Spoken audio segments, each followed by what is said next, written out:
Hello दोस्तों, मैं are के आप लोगों का अपने यूट्यूब चैनल में स्वागत करता हूं। हम लोग पढ़ रहे थे भारत का भूगोल। एक वीडियो में हमने महत्वपूर्ण फैक्ट को देखा और आज हम देखेंगे भारत के भूगोल में भारत का अक्षांशीय और देशांतरीय विस्तार और कुछ परीक्षा की दृष्टि से महत्वपूर्ण फैक्ट।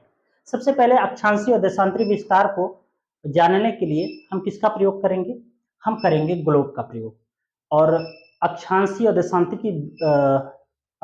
और देशांतरीय रेखाओं के माध्यम से हम किसी स्थान की या किसी देश की स्थिति का पता लगा सकते हैं।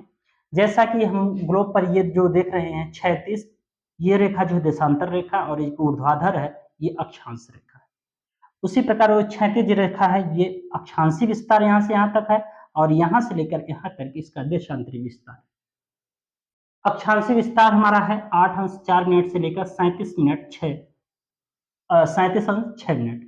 ये आपका 37 डिग्री 6 मिनट से लेकर ये इसका क्या है 8.4 तक देशांतरीय विस्तार है।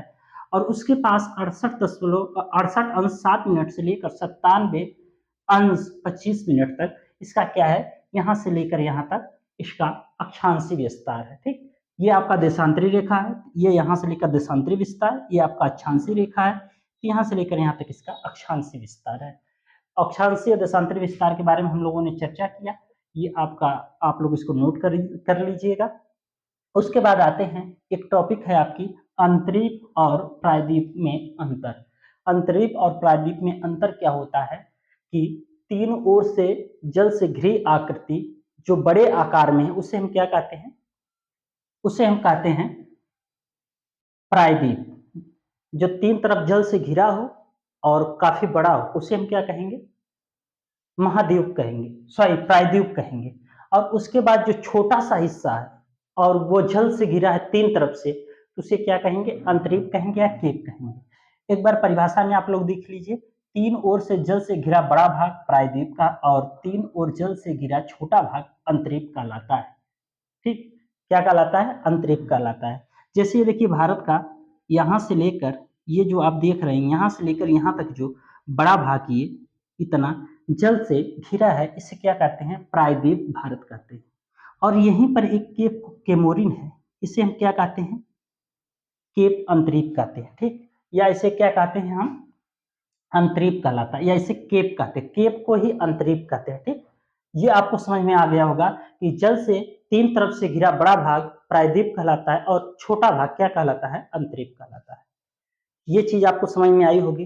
अब एक चीज और देखते हैं, भारत के अंतरिम अंतिम पांच बिंदु।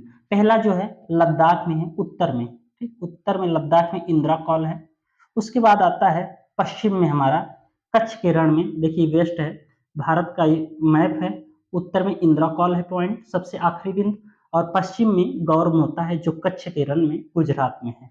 उसके बाद हम दक्षिणी भाग में आते हैं तो ये हमारा साउथ है, ये सबसे इंडिकेट करता है केप केमोरिन। केप केमोरिन देखिए यही है, यहाँ लक्षद्वीप सागर है, इधर है अरब सागर, और इधर बंगाल की खाड़ी से घिरा हुआ ये छोटा सा भाग जो क्या कहलाता है? केप अंतरिक्ष कहलाता है। केप केमोरिन या अंतरिक्ष, केप को अंतरिक्ष भी कह सकते हैं और केप भी कह सकते हैं।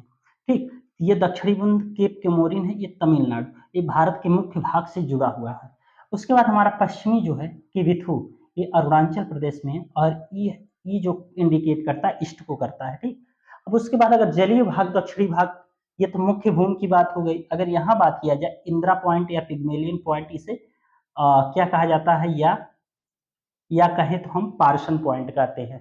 तो जलीय भाग का मतलब भारत के अगर अंतिम बिंदु की बात की जाए, लास्ट बिंदु इंदिरा पॉइंट या पिग्मेलियन पॉइंट या पार्सन पॉइंट कहा जाता है, जो अंडमान निकोबार में। अगर मुख्य भूमि से अगर पूछा जाएगा तो केप केमोरिन लगाएंगे। ठीक, उसके बाद हम आते हैं भारत की लंबाई और चौड़ाई के बारे में अध्ययन करेंगे। ये भारत है हमारा, ये इधर अरब सागर है, इधर बंगाल की खाड़ी, इधर नीचे हिंद महासागर है। अब लंबाई की बात करते हैं तो ये देखिए चारों तरफ इसी पे अगर ऐसे रेखा खींच दी जाए, ये हमारा भारत हो गया। ठीक, भारत में ये चार भागों में हमने बांट दिया। देखिए ये जो है यहाँ से लेकर यहाँ तक की लंबाई ये दिया गया है। ठीक, यहाँ से लेकर यहाँ तक की लंबाई वो 2933 किलोमीटर है, ये इसे कहेंगे चौड़ाई। और ये जो लंबाई है ये 3264 किलोमीटर है। ठीक, ये 3264 किलोमीटर है। अगर हम एक और फैक्ट की बात करें भारत के संबंध में, स्थलीय सीमा की लंबाई कितना 15,200 किलोमीटर है। और तटीय भाग की लंबाई, तटीय भाग का समझ रहे हैं, ये जो तट मतलब जल से लगा हुआ, एक तरह से हम कहेंगे जो जल से लगा हुआ भाग है, इसे हम क्या कहते हैं, तटीय भाग कहते हैं। यहाँ से यहाँ तक हमारे तटीय भाग की लंबाई कितनी है, तटीय भाग की लंबाई 15,75,16 किलोमीटर या 7,516 किलोमीटर और 0.6 में है। मुख्य भूमि की तटीय भाग की लंबाई, मुख्य भूमि जो हमारी ये मुख्य भूमि है, इसकी तटीय भाग की लंबाई, यहाँ अंडमान निकोबार और लक्षद्वीप यहाँ दिख रहा है, इसकी बात नहीं कर रहे हैं, सिर्फ मुख्य भूमि की तटीय भाग की लंबाई, मतलब ये जो मुख्य भूमि इसकी तटीय लंबाई कितनी है, 6100 किलोमीटर है। तो ये रहा आज का हमारा भारत का भूगोल। और जो लोग दोस्त अभी तक हमारी वीडियो को शेयर नहीं किए हैं और देख रहे हैं, अगर आपको मेरी वीडियो अच्छी लगी तो आप लोग लाइक, कमेंट और शेयर जरूर कीजिएगा। इसी के साथ मैं अपनी वीडियो को समाप्त करता हूँ। जय हिंद, जय भारत।